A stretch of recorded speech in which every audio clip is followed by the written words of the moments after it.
Vacinar é cuidar de você e de quem você ama. A vacina com a dose de reforço bivalente contra a Covid-19 está liberada para todos acima de 18 anos que já tomaram no mínimo 2 doses da vacina, com intervalo de 4 meses da última aplicação. O reforço bivalente protege você contra o vírus original e as novas variantes, incluindo a Ômicron. Procure o posto de saúde mais próximo e vacine-se. É rápido, seguro e eficaz. Vacinar é proteger. Governo do Ceará. Olá. Cumprindo o segundo mandato seguido de deputado federal, pode-se afirmar sem margem de erro que Mauro Benevides Filho tem o melhor currículo da bancada do Ceará e um dos melhores entre todos os membros do Congresso Nacional. Mais que isso, é um dos parlamentares mais influentes do país, principalmente quando a pauta é a economia.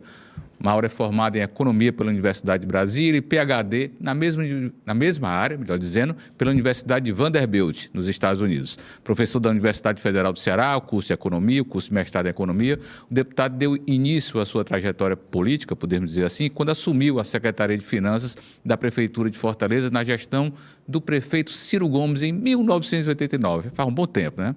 Em 1990, elegeu-se deputado estadual, licenciando-se do cargo para assumir a Secretaria do Planejamento do Ceará no governo de Ciro Gomes. Na administração pública, foi ainda secretário de governo, secretário de administração e secretário da Fazenda do Estado por 12 anos, de 2007 a 2018, nas duas gestões dos governadores Cid Gomes e Camilo Santana.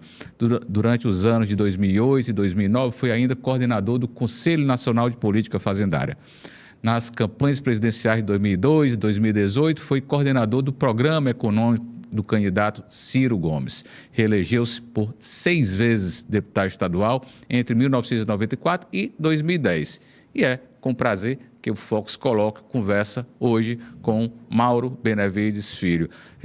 Eu adoro ler um currículo tão consistente aqui na política, na nossa política. Mas isso é muito importante. A política é uma máquina de engolir gente e são poucos, muito poucos. A gente conta ao longo da história, nos dedos, a quantidade de gente com sua qualificação que topa ir para a política. A política é um lugar difícil, né?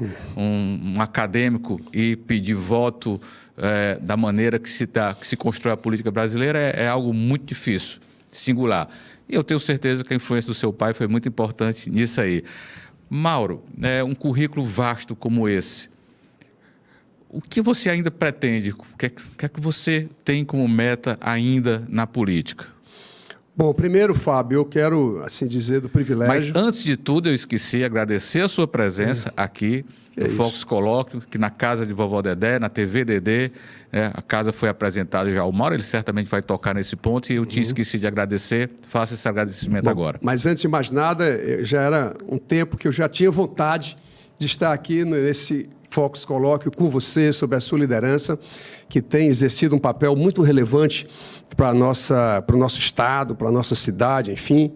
E hoje, realmente, queria conversar assim, muito aberto, dizer um pouco, primeiro, da visão que tive hoje da casa de Vovó Dedé, que é uma instrução, uma formação de vida para esses jovens que aqui chegam, muitas vezes de famílias sem nem muitas perspectivas de crescimento ou de realizações pessoais, e encontra aqui na casa de Vovó Dedé o apoio, a formação, inclusive intelectual em várias áreas, e isso o setor público precisa olhar isso com muita profundidade, porque a eficácia, a eficiência com que esse trabalho, e eu estou testemunhando pessoalmente tudo isso, ele é muito mais significativo, no meu modo de entender, do que a ação específica que uma prefeitura, um governo estadual, um governo federal alcança.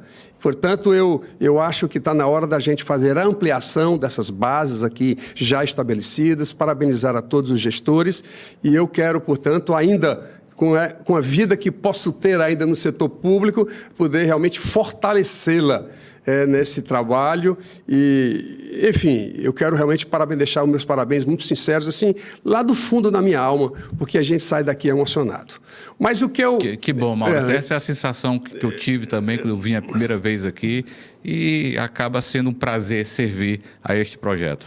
Eu não tenho dúvida de que Eu comecei minha vida, logo depois que voltei dos Estados Unidos, eu fiz o concurso da universidade, como você relatou ali, e de lá me surgiram as primeiras oportunidades de fazer alguns comentários econômicos em algumas redes de televisão, aprendendo muito com os nossos alunos da sala de aula, com os meus colegas. E o meu pai, que já era da área política, inequivocamente, sempre a gente acaba olhando, admirando a forma de trabalhar, e isso para mim foi muito importante na minha formação, mas devo registrar também que a Universidade Federal, sobretudo dos meus colegas professores e professoras, foram muito estimulantes para a minha vida. Olha, poxa, com essa formação tem como contribuir de maneira ainda mais aprofundada, examina isso aí, testa aqui no Estado primeiro, vai a um deputado estadual, depois, quem sabe, você vai para o plano federal. Então, esses estímulos me acabaram confirmando, portanto, essa disposição. Logo quando o Ciro assume a Prefeitura de Fortaleza, ainda com aquelas dificuldades, folha de pessoal em atraso, muito lixo nas ruas, enfim, várias condições de gestão totalmente ineficazes. Então, a gente fez ali todo um redirecionamento da questão fiscal do município, e isso acabou também projetando esse grande brasileiro, que é o Ciro, ele com a administração extraordinária que fez, e logo em seguida, né, sai para ser candidato a governador, e eu saio da faculdade, tinha sido interventor do Banco Central no Banco do Estado do Ceará, que naquela época os mais jovens não lembram disso, mas o BEC, o antigo BEC, ele passou a ter problemas de cunho financeiro, o Banco Central veio e fez uma intervenção. Isso aí, logo na primeira gestão do governador Tasso Gereissati, foram 3 pessoas do governo e 3 pessoas do Banco Central, e eu já iniciava, né, naquela época, já participando, inclusive, dentro do sistema financeiro, que é uma das áreas hoje no Brasil que eu acho que tem muito contribuído para os baixos graus de crescimento econômico que a economia brasileira tem oferecido ao país, crescimentos pífios, que não geram emprego, não geram renda, e lá já fui experimentando, né, os primeiros percalços que elas geravam para todo o país. Aí de lá foi uma convivência muito próxima com esse setor público, prefeitura, governo do Estado, portanto Secretaria de Estado, deputado estadual, e aí chegando agora com essas 2 cadeiras de deputado federal, que, como eu lhe disse, fora aqui da nossa bate-papo, a pauta econômica me proporcionou essa facilidade, porque isso tem permitido essa aproximação com toda a equipe econômica, com o ministro Haddad, com o secretário Seron do Tesouro, que é um cara muito bem qualificado. Eu fiquei surpreso nas primeiras vezes que estive com ele. O próprio secretário da Receita Federal, Barreirinhas, o cara também comprometido com o processo de gerir a coisa com seriedade. Eu estou fazendo esse registro porque é exatamente a experiência que eu tive ao longo desse ano e meio, vamos dizer assim, que eu tenho tido aí todos com eles. E eu espero, o meu objeto futuro, primeiro é realmente fazer o meu país melhor. Eu entrei nisso para trabalhar, para encontrar as fontes de recursos que possam alocar. O Brasil tem um baixo grau de investimento. O Brasil gasta maior dinheiro com dívida pública. O número clássico disso, Fábio, é o seguinte: o orçamento da União são 5 trilhões. 1 trilhão e 900 são as despesas primárias. O que é isso? Pessoal, saúde, educação, segurança. 3 trilhões e 100 é pagamento de dívida do sistema financeiro. Então, esse processo está mal arranjado. E aí você deprimiu o volume de investimento do país para o menor nível da história, 22 bilhões por ano, que é o que vai se tentar, que eu estou tentando ajudar, para ver se em 2024 ele já salta para 74. Vai ser um salto grande, ainda é pequeno, mas são mais de 3 vezes o que o Brasil foi capaz de fazer em anos anteriores. Então, essa perspectiva é que eu quero que o Brasil seja gerador de empregos, que as empresas sejam mais competitivas, que a taxa de juros, por exemplo, possa ser bem menor, porque hoje a rentabilidade do negócio empresarial brasileiro não paga o custo de captar um recurso ou para um capital de giro, ou para ampliar sua empresa, ou para comprar uma máquina. Não tem, e o Brasil está parado. E eu estou muito angustiado com esse momento que a gente, enquanto esse ajuste ele é feito, ele é proclamado, porque senão o capital privado não entra. Qualquer incerteza, nem vem o capital privado nacional, nem vem o capital privado internacional, porque o Brasil não tem poupança interna suficiente para alavancar esse crescimento. Então, essa confiança é fundamental ser restabelecida, porque aí você traz esse dinheiro de fora e você amplia os investimentos produtivos e isso acaba gerando novas oportunidades de negócio. Deputado, pelo que o senhor falou aí, tem um quadro de colaboração sua para com o governo federal. Não é isso? Uma relação aí que se criou, pelo que eu percebi, com o ministro Haddad, Fernando Haddad. Ela começou, viu, Fábio, ainda no que foi chamado de PEC da transição, que foi uma... Antes de assumir, né? Antes de assumir, exatamente. Antes do ministro Haddad assumir, ele já ali no comando tal, e eu ali participando da transição um pouco na área de reformulação administrativa e tal, e havia uma cobrança da imprensa brasileira, de alguns economistas, que aquilo era a PEC da gastança, que era o Brasil explodir, porque o que estava sendo previsto naquela modalidade de PEC, de proposta de emenda constitucional, seria o total desarranjo, né, do país já a partir do primeiro ano do presidente Lula. Essa era a percepção.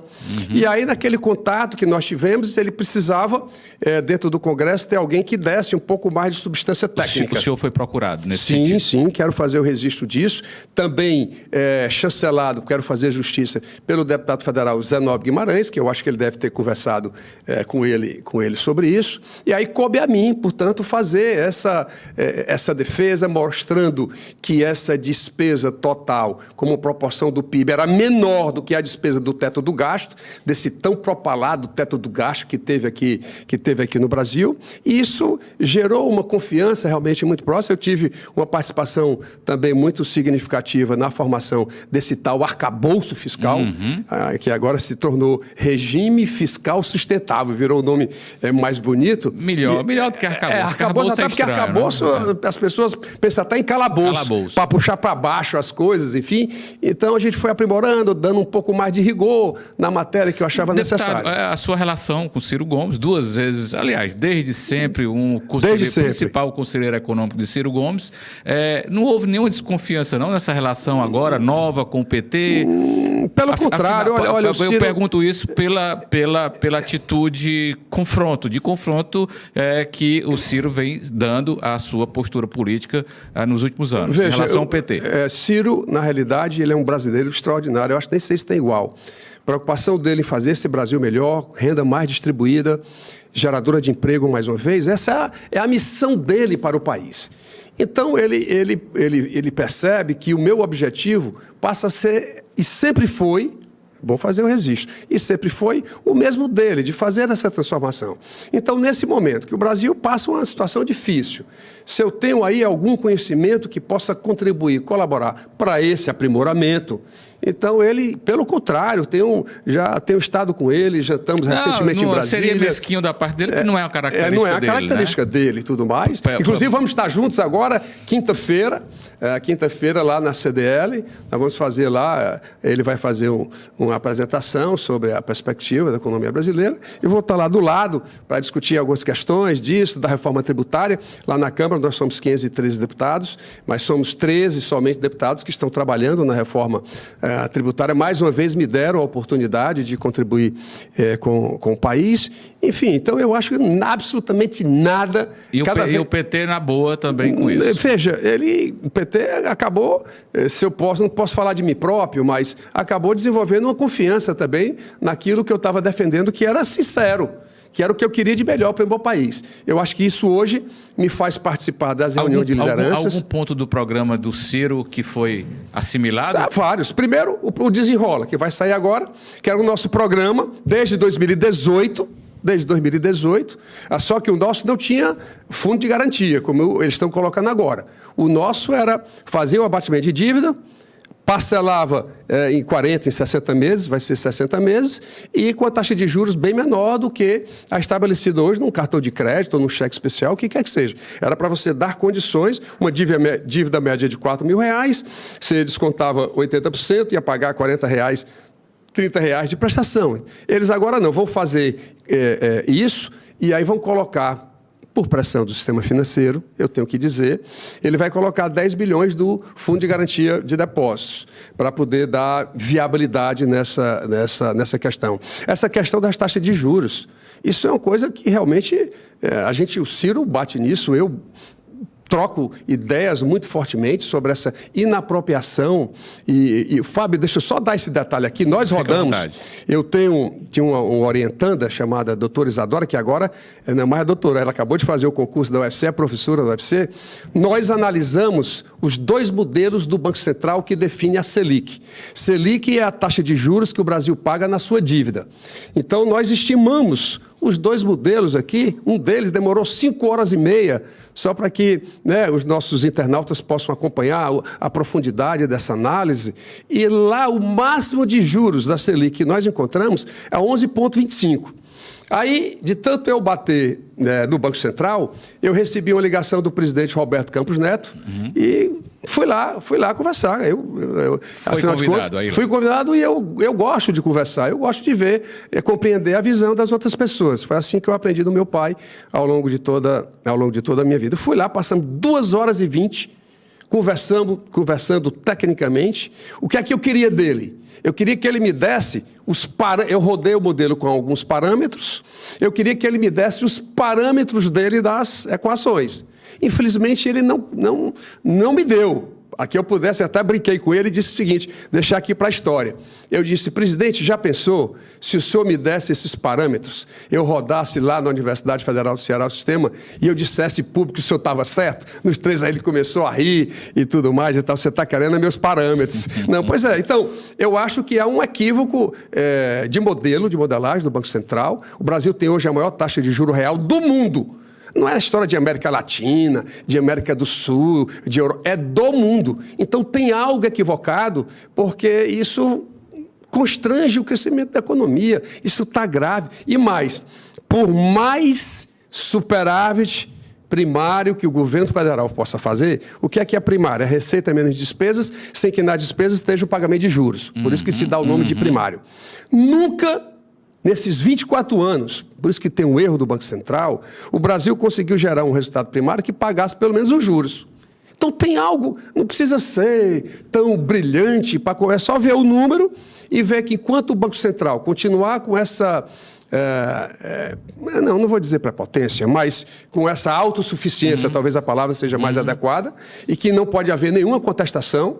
Eu acho que o Roberto Campos Neto gostou da nossa conversa, que foi um debate totalmente fora da política, foi um debate altamente acadêmico. Ele foi tão apertado que ele teve que chamar, também para deixar aqui para a história, os 3 assessores que tratam os 2 modelos, Fábio. Ele trouxe todos os 3, fizemos um grande debate. Enfim, estou pressionando para ver se acontece. Tá, senhor falando, aí me veio à mente, o Brasil já teve juros baixos até recentemente, um bom tempo com juros baixos e 2% o Brasil 2%, teve. Não é?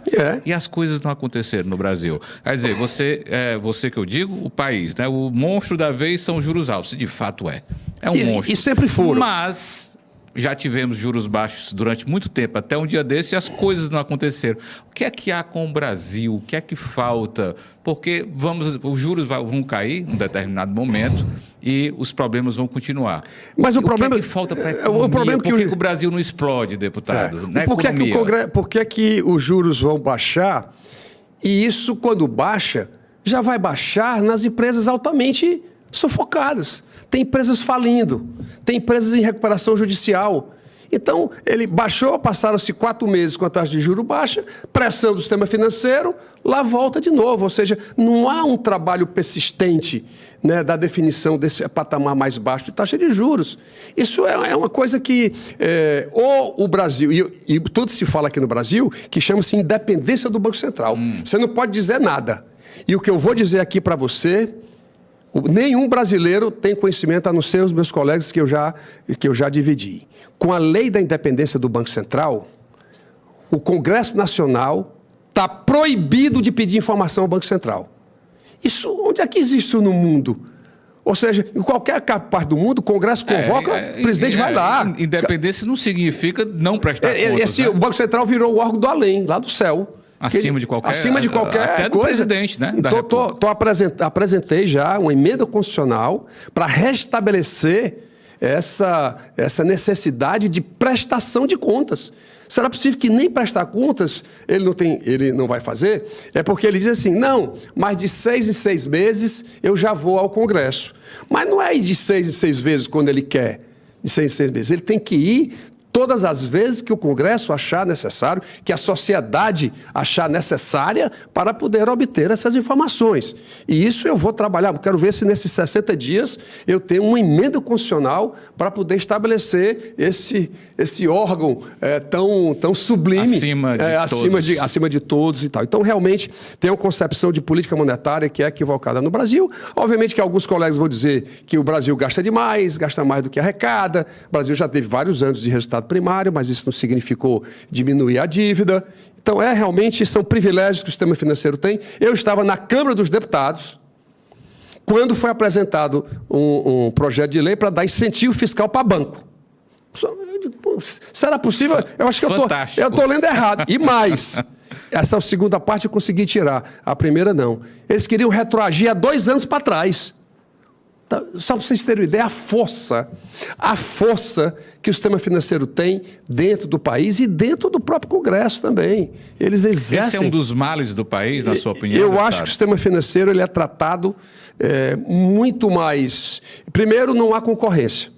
Você tem 4, 5 bancos que detêm 82% das atividades financeiras do país. É uma alta concentração de dinheiro. Para você entrar com um banco novo no Brasil, só com autorização do presidente da República. E isso precisa já. Os Estados Unidos tem 4.500 bancos. O país mais capitalista do mundo, mais pujante do mundo, ele tem 4.500 bancos. Aqui no Brasil tem 5 que respondem por tudo isso. Então, esse poder de influência, ele é muito claro. As pessoas, inclusive, sabem disso. E tudo que é de interesse deles, acabaram, o Congresso aprovou a possibilidade, porque hoje, quando você deve, sua casa de residência... Não pode. Não podia ser afetada. Pois agora pode. Foi aprovado em 2021. Isso confesso que passou Pois em branco é um comigo. negócio assim que até isso eles estão conseguindo, né, dizendo que isso vai baratear o crédito, que isso dá mais segurança ao empréstimo, isso vai baixar a taxa de juros. Mas não acontece nada, é mais um privilégio. Foi no âmbito daquela lei das informações individuais. Exatamente, e tal. Okay. Exatamente. Então, ou você presta atenção, assim, lê com mais afinco, né, esse exercício, tudo bem, é um direito legítimo dele buscar os seus interesses. Mas eu acho que eles ganharam tanta proeminência que afeta o país. Essa é uma das causas muito relevantes. E o segundo ainda é, infelizmente, o nível educacional. Né? Hoje tem um artigo no jornal o Globo, do senador Cid, que trata, inclusive, dessa questão educacional brasileira, que é importante agora, com o ministro Camilo no Ministério da Educação, a gente possa, né, dar um up, como se diz hoje no linguajar mais moderno, dar um up nesse processo, inclusive na educação profissional. Né? Não só ficar no ensino formal, mas também vir para o ensino profissionalizante. Isso dá mais competitividade para o jovem do ensino médio já ir para o mercado de trabalho com o patamar salarial mais elevado, portanto, uma maior produtividade. Então, produtividade e juros e sistema financeiro são 2 pontos altamente determinantes em qualquer economia capitalista, você ter taxas de crescimento econômico muito grandes. E onde é que está o erro do modelo? Até 1980, o Brasil cresceu 6,5% em média a sua economia, o que nós chamamos de PIB, Produto Interno Bruto. De 2080 a 2010, 2,4%. E de 2010 a 2020, 0%. Então, esse modelo de proeminência do Banco Central desses últimos 20 anos... Não deu certo. Não deu certo, está equivocado. E nós temos que... país patinando, né? Temos que gerar esse conhecimento para toda a população brasileira e combinando com esse absurdo que eu acabo de dizer aqui nesse colóquio, que é colocar o Banco Central num órgão de independência integral que não deve satisfação a ninguém. Então, acho que esses 2 pontos caracterizariam bem as dificuldades de crescimento do país. Deputado, ainda sobre essa parte aí, eu acho muito importante essa discussão. Vamos lá. O papel do Estado no crescimento econômico, Estado grande, Estado eficiente, tem se falado falado pouco de eficiência no Brasil, novamente. Verdade. Muito pouco. Verdade. Enfim. E papel da iniciativa privada, qual é? Soltar a iniciativa privada, o Estado cuidar do que lhe é peculiar, do que lhe é inerente e tirar amarras para que a iniciativa privada possa, enfim, gerar renda, gerar negócio, gerar emprego. Não existe economia de crescimento que não tenha um setor privado fortalecido, certo? Quem gera emprego é o setor privado. Quem gera crescimento é o setor privado. O setor público ele tem que criar as condições para que o setor privado possa realmente fazer o seu papel. Que, na verdade, o dinheiro público é dinheiro privado, não é? É dinheiro do consumidor, né? Nós pagamos o tributo e o governo, portanto, usa da maneira que ele interpreta dentro da sua proposta orçamentária. Assim, né? Assim que é feito. Então, se você tem regras tributárias que são inconstantes. Hoje o Brasil tem a legislação tributária de uma empresa. A loucura. A loucura. Constituição, lei complementar, lei ordinária, decreto, instrução normativa, portarias. Para quem vivenciou, como eu vivenciei durante 12 anos a Secretaria da Fazenda do Estado do Ceará, você compreende, realmente é difícil. É um número sem fim de contratação de contadores. Um custo extra, né? Porque já paga-se o imposto e ainda tem um custo para poder estruturar isso. Tem que contratar advogados. É uma parafernália de controle. Existe um termo lá chamado obrigação acessória. O que é isso? Você pagou o tributo, mas quando você prestou a informação para o fisco, dizendo como veio, se você por alguma maneira errar a informação, não é o tributo, você vai pagar 2% do faturamento. É uma coisa assim de louco que atemorizam, né, as empresas de funcionar aqui no Brasil. E, portanto, a empresa privada brasileira precisa de estabilidade econômica, precisa de estabilidade tributária, precisa de ambiente político também adequado para se sentirem seguros. Estável. Porque vão colocar dinheiro, né, em determinada economia, precisa saber o que é que vai acontecer daqui a 10 anos. Você precisa ter municípios e estados também apropriados para isso. Você tem que ter um zoneamento urbano industrial bem definido, o estado tem que ter uma política de atendimento de saúde também com muita eficiência, a própria questão educacional que nós já mencionamos, mas também tem que ter uma política de infraestrutura. Você tem que ter bons portos, você tem que ter boas estradas, você tem que ter aeroportos, portos, estradas, enfim, para que aí sim o setor privado possa florescer, se expandir. E só nesse ambiente de segurança é que nós vamos conseguir realmente resgatar o nosso país. E hoje essa dívida está ficando tão grande que isso acaba gerando indefinições. O setor privado tem medo de colocar dinheiro, de alavancar o seu investimento. E uma coisa que ainda não deu certo no Brasil, que são as parcerias público-privadas. Pois é, se arrastam. Que aí se arrastam e a segurança não vem.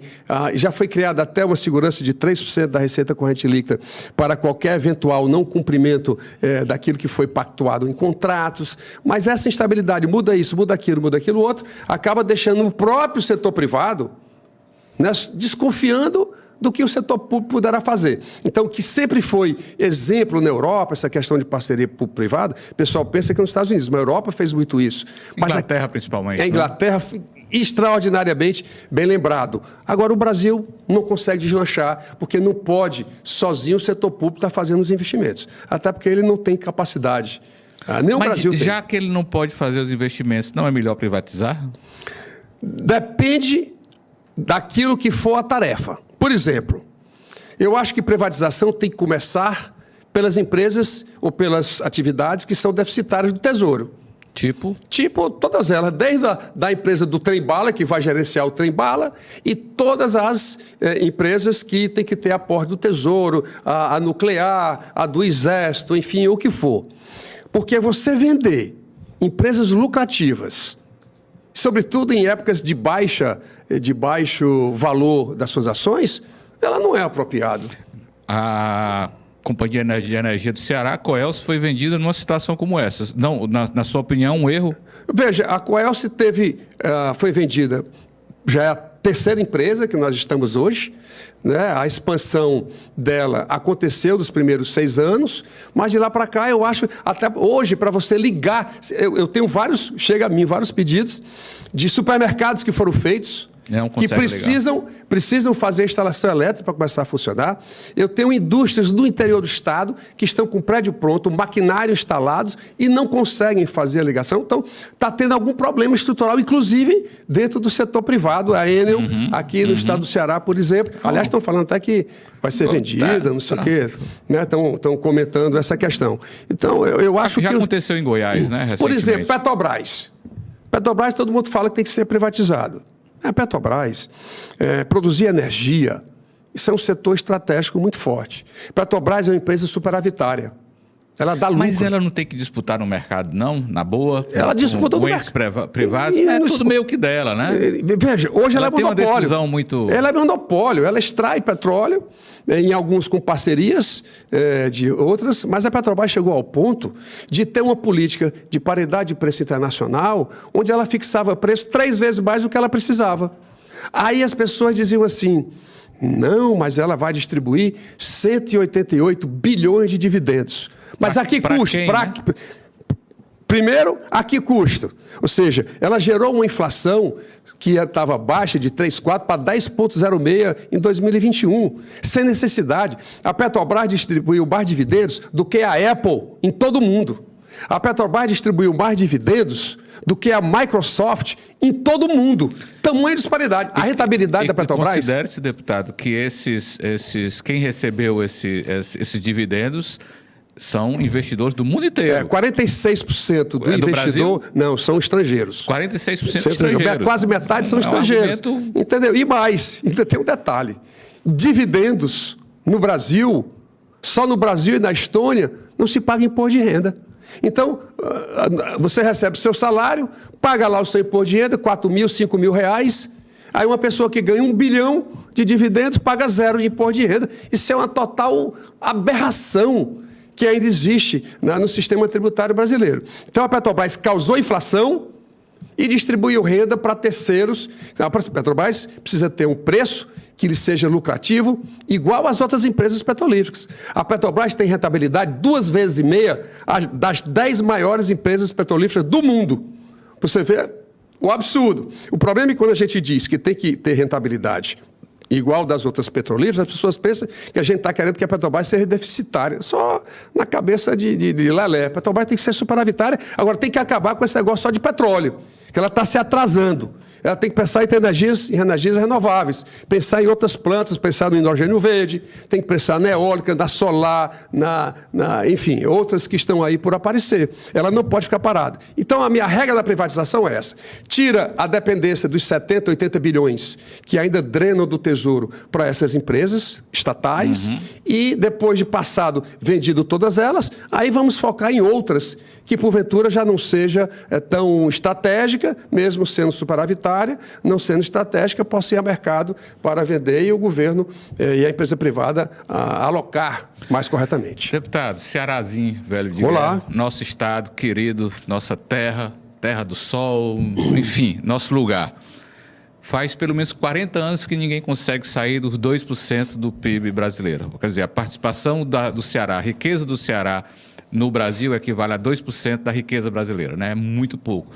E o percentual da população aumentou. Era 3 e pouco na década de 70, hoje é 4,2, se eu não me engano, em torno disso. E o esforço enorme que foi feito. Acertamos na política, acertamos na gestão, em muitas coisas de gestão. Sabe, nós viramos referência em várias políticas públicas, mas ninguém conseguiu sair, dar esse salto, deputado. Vamos lá. Falta. Okay, vamos lá. O Ceará tinha, há 20 anos atrás, era 1,78 do PIB, o máximo que a gente conseguiu foi 2 e está... 2,2, chegou no momento, na década de 60. O que é que acontece ainda no Brasil? Por mais que o Ceará cresça, você tem outras ações aqui nas outras partes, como, por exemplo... A indústria brasileira, 70% é no Sul e Sudeste. Por isso que você tem que usar incentivo fiscal para trazer uma ou outra empresa para cá. Então o foco está lá. O crédito. O maior volume de crédito do Brasil é no Sul e Sudeste. Ele não quer ainda quer vir para cá, apesar dos avanços, né, que foram obtidos aqui. Endividamento dos estados brasileiros. A União hoje vai pagar 120 bilhões pelo Rio de Janeiro, que não paga a sua dívida, 100 bilhões para Minas Gerais e 90 para o Rio Grande do Sul. Os pecadores aí estão levando a melhor. Os pecadores estão levando o dinheiro do Ceará daqui para poder pagar a dívida de lá. Ou seja, o modelo brasileiro federal ainda é muito voltado para o Sul e Sudeste. Então, por maior esforço que você faça, que você acerte, que você cresça, inclusive, em valores, o seu PIB, mas lá fica com esse privilégio, cresce mais do que um pouco, que proporcionalmente, isso acaba estabilizando. Teve um aumento pequeno, como eu disse, uns 78 para 2, mas mesmo assim realmente é muito pouco, e eu acho que essas disparidades regionais precisam ser corrigidas pelo modelo que está atuando no Brasil. Então, pelo que o senhor está dizendo, só conseguiremos dar um salto se o Brasil permitir. Eu acho que sim, tem que ter uma política voltada. Tem um capítulo da Constituição que trata de diminuição das disparidades regionais. O que é feito? Fizeram uma vez a Sudene, para poder vender, né, as suas ações com possibilidade de recompra depois do investimento. Muito pequeno, o governo botou pouco dinheiro, enfim, e pronto. Banco do Nordeste. Banco no Nordeste também, que só foi possível depois da instalação dos fundos regionais, né, que estão querendo, inclusive, tirar, mas se Deus quiser, a bancada do Ceará não vai deixar. Todo ano querem tirar não vão conseguir. Não vão conseguir, que ninguém vai permitir que isso aconteça. Então, os volumes que são desproporcionais para lá, muito grandes. Enquanto a gente não fizer... Ora, até para criar, agora da reforma tributária, o tal Fundo de Desenvolvimento Regional, né, que os governadores estão falando, que o governador Elmano tem falado com muita ênfase, porque a reforma tributária vai acabar os incentivos fiscais do Brasil. E aí você precisa ter um substituidor, né, dessa política, senão os estados do Norte, Nordeste e Centro-Oeste vão parar. Então, esse montante, o governo federal com dificuldade de colocar o dinheiro, os critérios de repartição, o Sul e Sudeste agora diz que quer participar também. Então, esse conflito de regiões ainda interfere muito no processo de desenvolvimento econômico do país.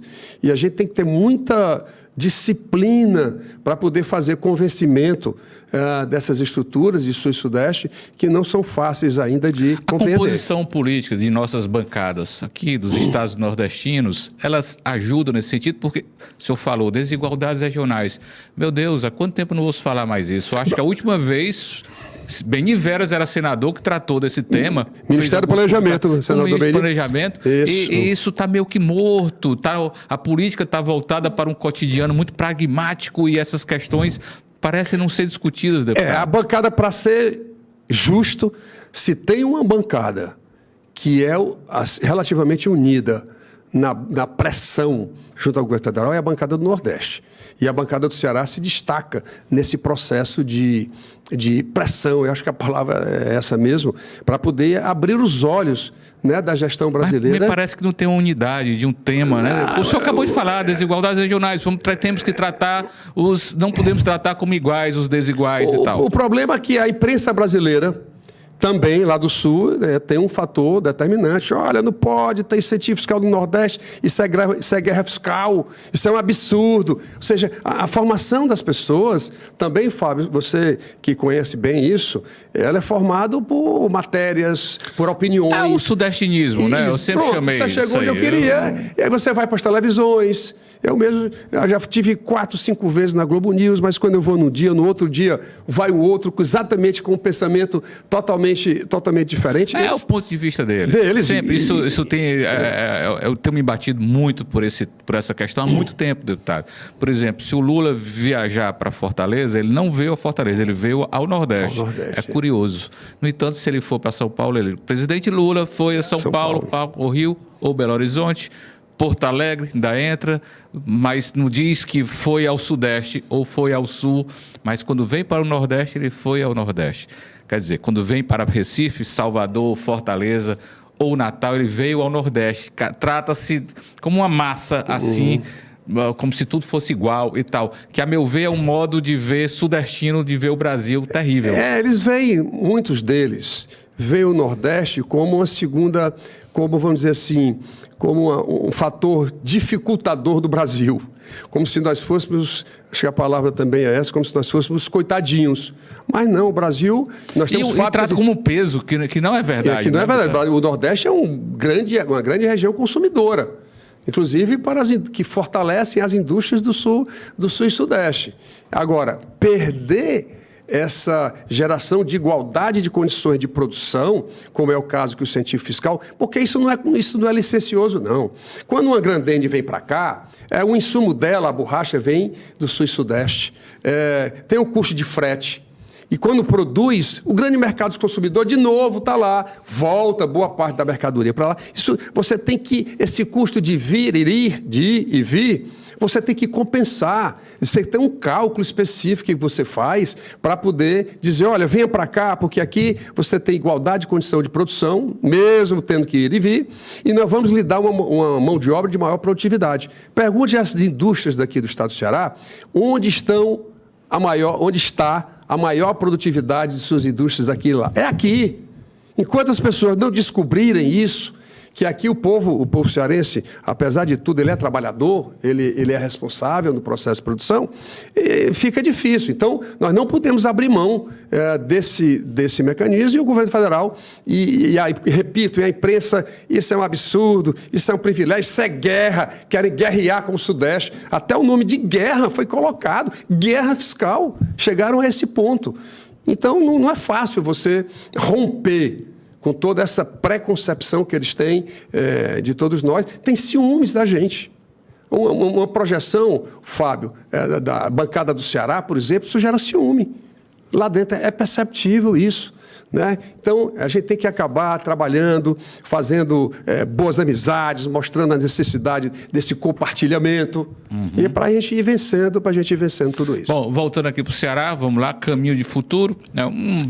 Algo novo está se dando, né? As mudanças climáticas, levando o mundo a repensar seus modelos energéticos, que é o que move o mundo, né? E o Ceará acabou bem nesse processo aí, porque tem vento, tem muito sol, como poucos lugares do mundo têm, né? A nossa região. Esse é o caminho, deputado? Veja, é uma das nossas saídas. E o Ceará já está o quê? Já está com 38% da sua fonte energética já de energia limpa. Que é incrível. Tá? Né? Que é incrível. Isso, e com a explosão do hidrogênio verde, que as pessoas ainda estão começando a entender o potencial. Os investidores internacionais, esse é o fato bom para o estado do Ceará, porque nós não estamos só dependendo, não estamos só atraindo possível capital nacional, que ainda não está acreditando no processo. Mas os investidores internacionais, os grandes produtores de energia do mundo, estão começando a entender que o hidrogênio verde poderá ser sim a fonte de energia, primeiro, saudável, segundo, com alto poder de explosão, que ela tem, portanto, geradora de energia, e temos vários, vamos dizer assim, termos de compromisso assinados com o governo do Estado, e agora vamos precisar de quê? Regulação nacional. Primeiro, regulação para eles se sentirem seguros. Segundo, não há um conjunto de regras ainda? Não, definidas, legal, ainda não. E me parece que não está na pauta. Mas vai chegar. Segundo, você precisa de crédito. Os bancos brasileiros... Dinheiro para poder financiar esse pessoal que vem para lá. Muitas vezes os bancos podem, inclusive, captar dinheiro de bancos mais fortes, né? Internaliza o dólar e ele passa aqui em real, o câmbio estando estabilizado. Isso é uma operação que possa ser feita com tranquilidade. E o terceiro, tecnologia.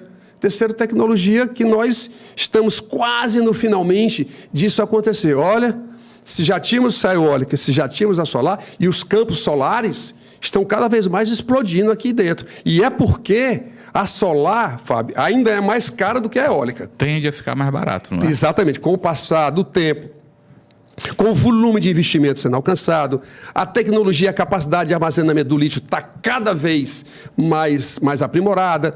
Então, tudo isso vai gerar... E aqui nós temos muito sol, né? Não precisa dizer para o mundo o que é que nós temos. Temos sol até quando chove. Até quando chove temos sol. Enfim, então, realmente o Estado do Ceará tem esse papel promissor. O empresariado cearense, ele é desbravador, ele é muito desbravador, dando condições... Ele é desbravador, tem muita gente querendo trabalhar nessa área e eu acho, vamos continuar investindo ainda, precisamos treinar melhor a nossa mão de obra.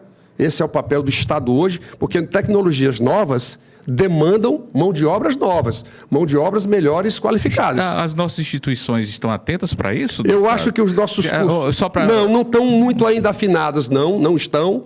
Há um processo de mudança, de entendimento de que a gente precisa chegar para essas novas, os ensinos técnicos. Por exemplo, lá em Pereiro, aqui no estado do Ceará, hoje nós temos a maior empresa de internet do Nordeste brasileiro, chama-se Brisanet. Incrível. Cravada uma belíssima história. Na zona rural, e lá nós temos uma escola profissionalizante em Pereiro.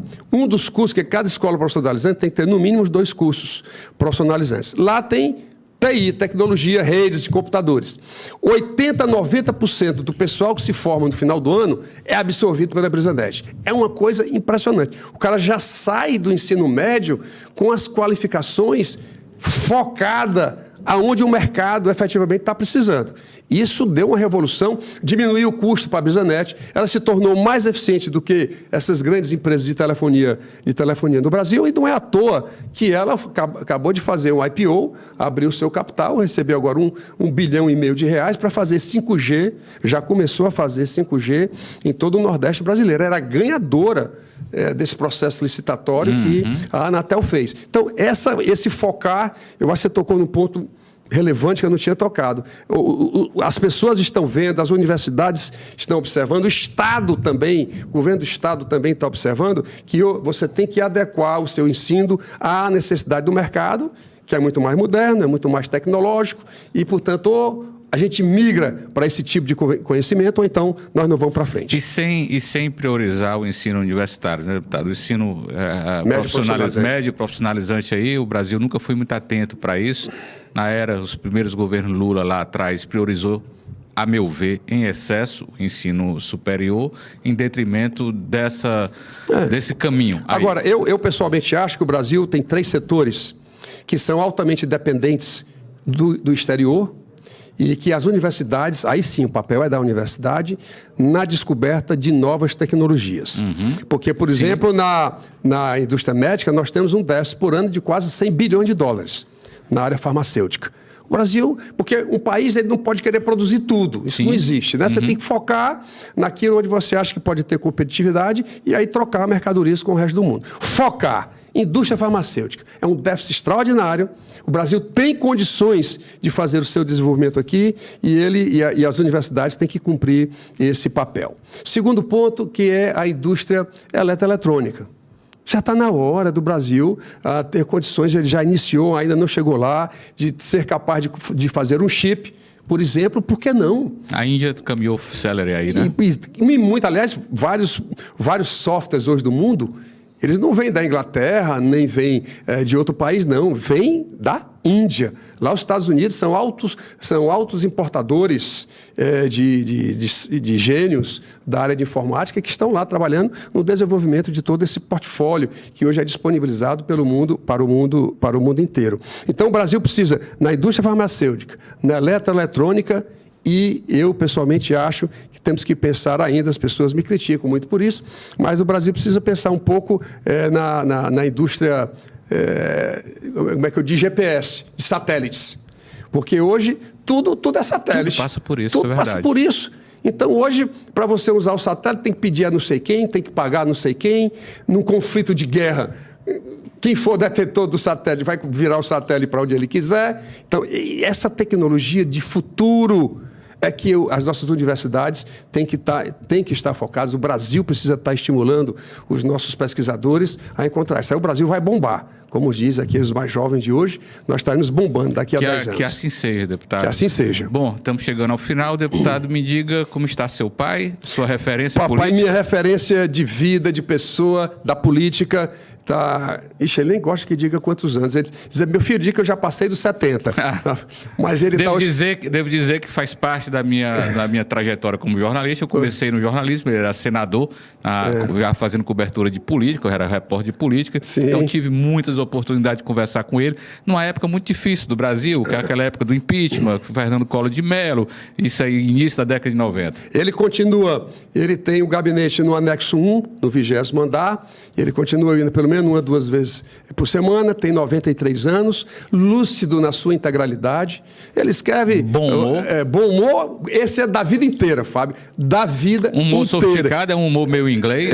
Mas ele tem umas tiradas assim que são fantásticas. Ele escreve muito, Correio, Diário do Nordeste, é jornalista de carreira. Enfim, ele faz questão de dizer que é jornalista, né? Ele faz lá o pagamento. Eu pago o sindicato todo mês. Todo mês estou lá contribuindo e assim ele faz. Portanto, é uma alta experiência de vida da política brasileira, um profundo conhecedor, porque vivenciou tudo isso e é orgulho realmente para todos nós cearenses. É uma referência, Fábio, do assessorista ao presidente do Congresso. É impressionante o nível de reconhecimento, de respeito, de carinho que as pessoas têm pelo Mauro Benevides Pai. É uma coisa impressionante que nos deixa, todos nós cearenses, né, orgulhosos da projeção que ele conseguiu granjear ao longo de tantos anos. Não tenho dúvida, uma bela trajetória política, uma trajetória importante na reabertura política do Brasil. Ele sempre foi oposição aos militares, estão cumprindo um papel também muito importante na área na consolidação da nossa democracia. Deputado, muito obrigado pela sua presença aqui. Tenho certeza que depois dessa visita aqui vai se tornar um embaixador da Casa de Vovó Dedé, Brasil, Ceará afora, né? E em breve teremos uma nova oportunidade e uma nova conversa aqui no Fox Coloca. Eu quero agradecer aqui a oportunidade, porque a minha vida hoje ela se transformou com o que eu vi hoje aqui. Fator transformador de vidas. Pessoas pobres, muitas vezes em meio de ambientes inóspitos, de ambientes sem convívio familiar, e aqui chega, é acolhido, e recebe educação, vai da música, vai ao teatro, vai à televisão. É uma coisa assim que me deixou, e agora, a partir de hoje, sou parceiro da Casa de Vovó Dedé. Meu abraço e muito obrigado. Eu que agradeço. Muito obrigado. Vacinar é cuidar de você e de quem você ama. A vacina com a dose de reforço bivalente contra a Covid-19 está liberada para todos acima de 18 anos que já tomaram no mínimo 2 doses da vacina, com intervalo de 4 meses da última aplicação. O reforço bivalente protege você contra o vírus original e as novas variantes, incluindo a Ômicron. Procure o posto de saúde mais próximo e vacine-se. É rápido, seguro e eficaz. Vacinar é proteger. Governo do Ceará.